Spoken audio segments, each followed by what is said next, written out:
नमस्कार, hot topic में आपका स्वागत है। मैं हूं अखिलेश शर्मा। दिल्ली विधानसभा चुनाव से पहले आम आदमी पार्टी कानून व्यवस्था के मुद्दे को लेकर बीजेपी पर लगातार हमलावर है।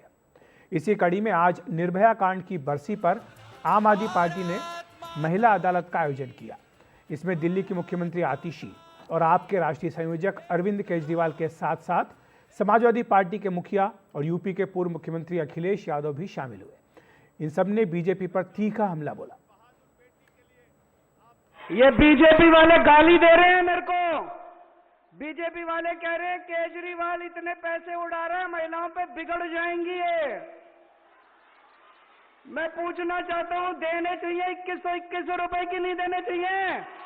ये बीजेपी वाले गाली दे रहे हैं मेरे को। बीजेपी वाले एक बस्ती में वोट मांगने गए। लोगों ने उनसे पूछा, भाई 5 साल में क्या किया? बोले केजरीवाल को खूब गालियां दी। उनसे पूछा, अगले 5 साल में क्या करोगे? बोले केजरीवाल को खूब गालियां देंगे।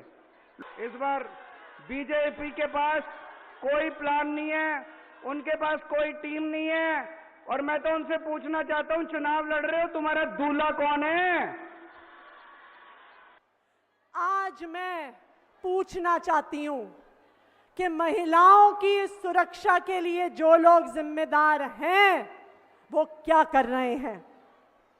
मैं आज पूछना चाहती हूं कि क्यों दिल्ली में 2019 से आज तक महिलाओं के खिलाफ जो अपराध हो रहा है वो 40% से ज्यादा बढ़ गया है।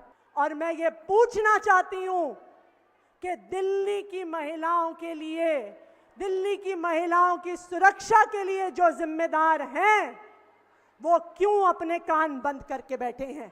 जो घटनाएं दिल्ली में हो रही हैं और बिल्कुल जहां पर सरकार चलती हो दिल्ली की, कल्पना करिए कि अगर दिल्ली में ऐसी घटनाएं हो रही हैं तो पूरे देश में क्या हो रहा होगा। मैं आपको बधाई देता हूं अरविंद केजरीवाल जी।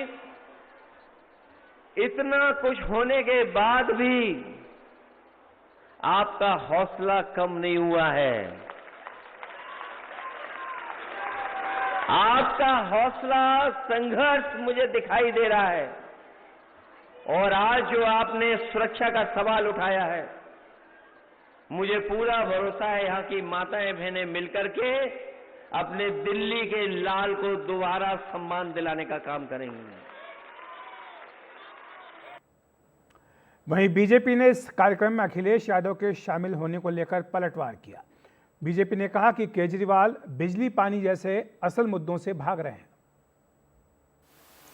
आप बिजली की बात कर रहे हैं, हम झुग्गी झोपड़ी में रहकर आ रहे हैं। कोई झुग्गी झोपड़ी ऐसी नहीं है जिसका बिल नहीं आ रहा हो। पानी पीने को मिलता नहीं है, गंदा पानी आता है। और भ्रष्टाचार सबसे बड़ा मुद्दा है जिससे आप बचना चाहते हैं। और टूटी हुई सड़कें जिसका आप जिक्र नहीं करना चाहते। आप भटकाते रहिए मुद्दों को इधर से उधर, लेकिन आपको बताना पड़ेगा कि दिल्ली के जो मूल विषय हैं जिस पर आपने दिल्ली से वोट मांगे थे, उस पर आपकी जवाबदेही है कि नहीं है, उससे आप क्यों भाग रहे हैं, इसका जवाब तो आपको देना पड़ेगा। और इसी मुद्दे को लेकर दिल्ली बीजेपी महिला मोर्चा ने आज अरविंद केजरीवाल के घर के बाहर प्रदर्शन भी किया। इसमें बीजेपी की महिला सांसद और नेता शामिल हुई। दरअसल महिला मतदाताओं पर आम आदमी पार्टी के इस दांव के पीछे 2020 विधानसभा चुनाव का नतीजा है, जिसमें आम आदमी पार्टी को बम्पर जीत मिली थी और इस जीत में महिला वोटरों की अहम भूमिका रही थी। आप देख सकते हैं किस तरह से आम आदमी पार्टी को महिलाओं का जबरदस्त यानी करीब 60% वोट मिला था, जबकि पुरुषों का 49% वोट मिला था। वहीं बीजेपी को महिला मतदाताओं का केवल 35% वोट ही मिला था, जबकि पुरुष मतदाताओं ने करीब 43% पुरुष मतदाताओं ने बीजेपी को वोट दिया था। तो ये आंकड़े अपने आप में बता रहे हैं कि किस तरह से केजरीवाल ने पहले महिला सम्मान योजना का दांव चला और अब महिला अदालत के जरिए महिलाओं को अपने पक्ष में लामबंद करने की कोशिश कर रहे हैं। सवाल यह कि क्या महिला सुरक्षा दिल्ली का मुख्य चुनावी मुद्दा बन पाएगा। और इसी पर चर्चा करने के लिए हमारे साथ 2 खास मेहमान जुड़ रहे हैं। हमारे साथ अमिताभ तिवारी हैं, राजनीतिक विश्लेषक, साथ ही साजी चाको हैं, वरिष्ठ पत्रकार। आप दोनों का बहुत बहुत स्वागत है एनडीटीवी इंडिया पर। चाको साहब, आपसे पूछना चाहूँगा कि पहले हमने देखा महिला सम्मान योजना का ऐलान किया गया और अब महिला अदालत कार्यक्रम का आयोजन किया गया। ऐसा लगता है कि आम आदमी पार्टी पूरी तरह से महिला मतदाताओं पर फोकस कर रही है। बिल्कुल जी, बिल्कुल आपने बिल्कुल ठीक बात बोला है, क्योंकि शुरू से ही आम आदमी पार्टी का जो पॉलिसी है, जो बेसिस है, महिलाओं पे है बेसिस। तो मैं थोड़ा एक संक्षेप में बताना चाहता हूँ यहाँ पे कि जैसे एक माँ है, माँ की सबसे बड़ी रिस्पॉन्सिबिलिटी, फिक्र किस पे है? बेटी पे। तो बेटी को पढ़ाना, एजुकेशन, बेटी की सिक्योरिटी, बेटी की जॉब, इन चीजों सब में लेके आम आदमी पार्टी ने तरह तरह के स्कीम्स निकाले।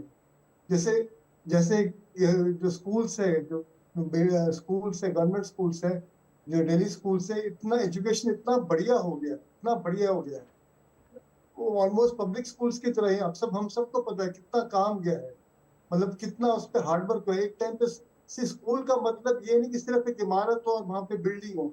स्कूल का मतलब है एक वेरी एक्टिव पेरेंट्स, उनके बच्चों के पेरेंट्स के साथ इंटरेक्शन, पीटीए मीटिंग, कोर्सेज पे डिस्कस किया जाए। और जैसी स्कूलिंग खत्म हुआ, नेक्स्ट लेवल है, जैसे स्किल अपडेशन है। स्किल अपडेशन में भी आम आदमी पार्टी ने काफी लड़कियों के लिए स्कीम्स बनाए, स्किल अपडेटिंग स्कीम्स बनाए, ताकि वो स्कूल से जो लड़के हैं वो नेक्स्ट लेवल पे अपने स्किल्स अपडेट करें नौकरी के चक्कर में। उसके बाद जो देखिए फ्री बस सेवा, बस की जो है बिल्कुल फ्री है औरतों के लिए, लेडियों के लिए। तो आप अगर हर फैसेट पे देखिए, फिर लाडली स्कीम है। मैं इतने स्कीम से मैं आपको गिना नहीं सकता। तो हमारा शुरू से ही एक ही मुद्दा था, एक ही हमारा आम आदमी पार्टी का एक ही जरिया था कि महिलाओं को, बेटियों के लिए, उनके लिए खास जगह थी, उनके लिए खास स्कीम्स थे। और अब सिक्योरिटी की बात कर रहे हैं, उसमें देखिए हमारे सिक्योरिटी के लिए हमने काफी काम किया है। रोड्स भी इम्प्रूव किए हैं, काफी सीसीटीवी इंस्टॉल्ड हुए हैं, सिविल क्लियरेंस हुआ। मैं आपको गिनाते रहूंगा, आप इस शो में उसको कंप्लीटली। बिल्कुल समय की थोड़ी कमी है, तो इसलिए हमें अमिताभ जी के पास भी जाना होगा। अमिताभ जी, जो बात साजिद चाको कह रहे हैं कि अब तो जो महिला स्पेसिफिक स्कीम्स और इस तरह से कार्यक्रम लेकर के आम आदमी पार्टी की सरकार आ रही है, और पिछले चुनाव में हमने देखा है करीब 60% महिला मतदाताओं का समर्थन आम आदमी पार्टी को मिला था। तो ऐसे में बीजेपी के सामने बड़ी चुनौती होगी महिला मतदाताओं को अपने साथ लाने की। जी जरूर बड़ी चुनौती होगी, लेकिन एक चीज देखने वाली बात है कि आम आदमी पार्टी को जो लगभग 15% की लीड है, 39% भाजपा और 54% आपको मिला था। उसमें से आपके डेटा के अनुसार से, और मैं उसको अगर एक्स्ट्रापोलेट करूं तो 12% महिलाओं की वजह से लीड है और 3% पुरुषों की वजह से।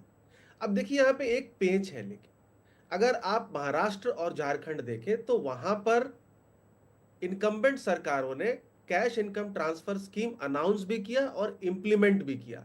तभी भाजपा की गोगो योजना नहीं चली, और एमवीए की जो 3,000 रुपए देने की बात करी थी, डबल देने की बात करी थी उन्होंने महिलाओं की, वो भी नहीं चली। क्यों? क्योंकि स्कीम ऑलरेडी इंप्लीमेंटेड थी, महिलाओं के हाथ में कैश था। अब यहां पे क्या है कि आम आदमी पार्टी ने एकदम लास्ट में, अभी चुनाव अगले महीने है, 1-1.5 महीने बाद है, और अभी अनाउंस करिए, यानी वो कैश ट्रांसफर नहीं कर पाएंगे। और बीजेपी भी जरूर अपने मैनिफेस्टो में ये स्कीम डालेगी। तो इसका मतलब है प्रॉमिस वर्सेस प्रॉमिस की लड़ाई हो जाएगी। देखिए प्रॉमिस वर्सेस प्रॉमिस की लड़ाई में कुछ भी हो सकता है। वहां कैश वर्सेस प्रॉमिस था, जहां महिलाओं ने कैश को चुना, लेकिन यहां तो प्रॉमिस वर्सेस प्रॉमिस है। तो ये जो स्कीम है, मुझे लगता है कोई खास इसका इम्पैक्ट नहीं होगा। तभी वो महिला सुरक्षा, महिलाओं को रिप्रेजेंटेशन और इन सब बातों के बारे में बात कर रहे हैं। ठीक है अमिताभ जी, आप हमारे साथ बने रहिए। साजिद चाको, आपका शुक्रिया हमारे साथ जुड़ने के लिए। हम एक छोटा सा ब्रेक ले रहे हैं, ब्रेक के बाद बताएंगे महाराष्ट्र में जो कैबिनेट का गठन हुआ है, एक्सपेंशन हुआ है, उसके क्या समीकरण बने हैं। एक छोटा सा ब्रेक, वापस आते हैं।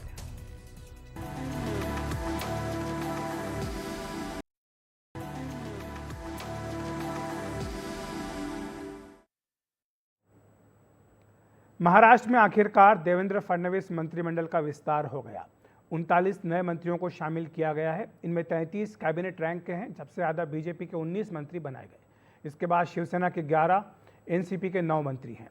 बीजेपी के कई कद्दावर नेताओं को मंत्रिमंडल में जगह दी गई है। इनमें प्रदेश अध्यक्ष चंद्रशेखर बावनकुले, गिरीश महाजन, राधाकृष्ण पाटिल, चंद्रकांत पाटिल, आशीष शेलार और पंकजा मुंडे आदि शामिल हैं। हालांकि कई वरिष्ठ नेताओं को नजरअंदाज कर दिया गया। बीजेपी के सुधीर मुनगंटीवार, रविंद्र चौहान, शिवसेना के अर्जुन खोतकर, अब्दुल सत्तार, तानाजी सावंत, दीपक केसरकर, वहीं एनसीपी के छगन भुजबल, दिलीप वलसे पाटिल, अनिल भाईदास पाटिल, ये सब इनको शामिल नहीं किया है। और छगन भुजबल तो अब खुलकर अपनी नाराजगी व्यक्त भी कर रहे हैं। गौरतलब है कि मराठा आरक्षण आंदोलन के दौरान भुजबल ओबीसी अधिकार की पुरजोर वकालत करते नजर आए थे। वे खुद को मंत्रिमंडल में शामिल न किए जाने को इसी से जोड़ रहे हैं। कुछ भी अभी लोगों के साथ मैं बातचीत करूंगा, मेरा जो भूमिका लेनी है लेंगे। ये सब नेताओं का कहना है कि ओबीसी पर ये अन्याय है। मुझे ये तो नहीं बोलना, जो है लोग बोल रहे हैं वो ठीक है। अब वो बोल रहे हैं कि तुमने अभी जाओ राज्यसभा में। अब राज्यसभा में जाना है तो इसका मतलब विधानसभा का जो है विधेयक के नाते जो मैं काम कर रहा विधायक, उसका जो इस्तीफा देना। अब ऐसा इस्तीफा देना मतलब जो है मेरे जो वोटर्स है, मेरे जो मुझे प्यार करने वाले जो लासलगांव और येवला के सारे लोग हैं, इनके साथ प्रताड़ना होगी। तीनों ही दलों में ऐसे कई नेता हैं जो मंत्री न बनाए जाने से नाराज हैं। इस स्थिति से निपटने के लिए शिवसेना और एनसीपी ने एक दांव चला है। उन्होंने 2.5 साल के रोटेशन से मंत्री बनाने की बात कही है, ताकि जो लोग छूट गए उन्हें 2.5 साल बाद मौका मिल सके। ये निश्चित रूप से हर मंत्री का करेंगे और परफॉर्मेंस ऑडिट में जहां ये ध्यान में आएगा कि मंत्री उचित काम नहीं कर रहे, उस समय उस मंत्री का पुनर्विचार किया जाए। इस कवायद के कई राजनीतिक मतलब भी निकाले जा रहे हैं। राजनीतिक विश्लेषकों के अनुसार अपने विश्वस्त रविंद्र चौहान को देवेंद्र फडणवीस मंत्री नहीं बना पाए, तो क्या मंत्री चुनने में फडणवीस को फ्री हैंड नहीं मिला, ये सवाल पूछा जा रहा है। इसी तरह पंकजा मुंडे, आशीष शेलार और नीतीश राणे को जगह मिली है। पंकजा मुंडे की वापसी बंजारा समुदाय को बड़ा संदेश भी है, और वहीं ओबीसी और मराठा के बीच ध्रुवीकरण का नतीजों पर जो बड़ा असर पड़ा है उसका भी रिफ्लेक्शन है। नीतीश राणे के जरिए कोंकण में शिवसेना के वर्चस्व को चुनौती देने की कोशिश की जा रही है। वहीं छत्रपति शिवाजी के वंशज शिवेंद्र राजे भोंसले को मंत्री बनाया गया है। शिवेंद्र राजे को मंत्री बनाकर मराठा समुदाय को संदेश दिया गया है, जबकि यवतमाल से आदिवासी विधायक अशोक उइके को जगह मिली है। और अमिताभ तिवारी राजनीतिक विश्लेषक हमारे साथ बने हुए। अमिताभ, ऐसा लगता है कि जो जाति समीकरण हैं वो हावी रहे हैं बनिस्बत की जो क्षेत्रीय संतुलन बिठाने की कोशिश होती है उसके। देखिए, बहुत बड़ा मैंडेट है और सभी पार्टीज के पास बहुत सारे एमएलएज हैं, और अगर आप टॉप 3 देखें तो उसमें ब्राह्मण समाज और 2 लीडर्स मराठा समाज से हैं। तो वहां पे एक इम्बैलेंस है। उस इम्बैलेंस को सही करने के लिए कोशिश की गई है। बहुत सारे ओबीसी लीडर्स को बनाया गया है, SC ST समाज से लोगों को बनाया गया है, और हेवी वेट्स को भी बनाया गया है ताकि संतुलन बना रहे। यूथ और एक्सपीरियंस का भी इसमें एक मिश्रण है। और कहीं कहीं जो लोग छूट गए हैं उनको एनसीपी और शिवसेना ने आश्वासन एक तरह से दिया है कि एक और उनका भी चांस आ सकता है, एक और रोटेशन 2.5 साल के बाद होगा, क्योंकि एमएलएज बहुत ज़्यादा हैं, लोगों को सबको अकोमोडेट करना है। भाजपा लगभग आधे सीटों पर उनके मंत्री हैं, और शिवसेना और एनसीपी मिलाकर के लगभग आधे हैं। तो एक तरह से बहुत सारे बैलेंसेज हैं इसमें। कास्ट बैलेंस है, रीजनल बैलेंसेज है, एज बैलेंस है, जेंडर बैलेंस है। इन सब बैलेंसेस को मिलाते हुए सब मिला जुला कर ये कैबिनेट बनाया गया। ये जो रोटेशन की बात है, हमने देखा कि मुख्यमंत्री में तो कई बार होता है जब गठबंधन की सरकारें होती हैं कि आप मुख्यमंत्री का पद 2.5 साल के हिसाब से रोटेशन पे ले लें, लेकिन मंत्रियों में रोटेशन 2.5 साल का ये तो शायद पहली बार ही हो रहा होगा। हाँ, तो ये तो शायद यूनिक है, पहली बार ही देखा जा रहा है। लेकिन क्योंकि एमएलए इतने ज़्यादा हैं, 40 से ऊपर एमएलए एनसीपी के हैं, 57 एमएलए शिवसेना के जीत पे आए हैं, जो कि उम्मीद से ज़्यादा हैं उन पार्टियों के हिसाब से।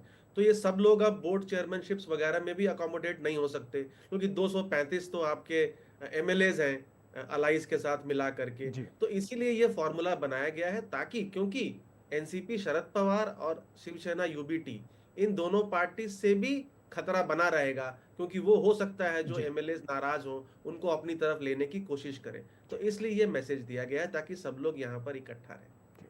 शुक्रिया आपका अमिताभ इस तमाम जानकारी के लिए। तो हॉट टॉपिक में आज इतना ही। नमस्कार।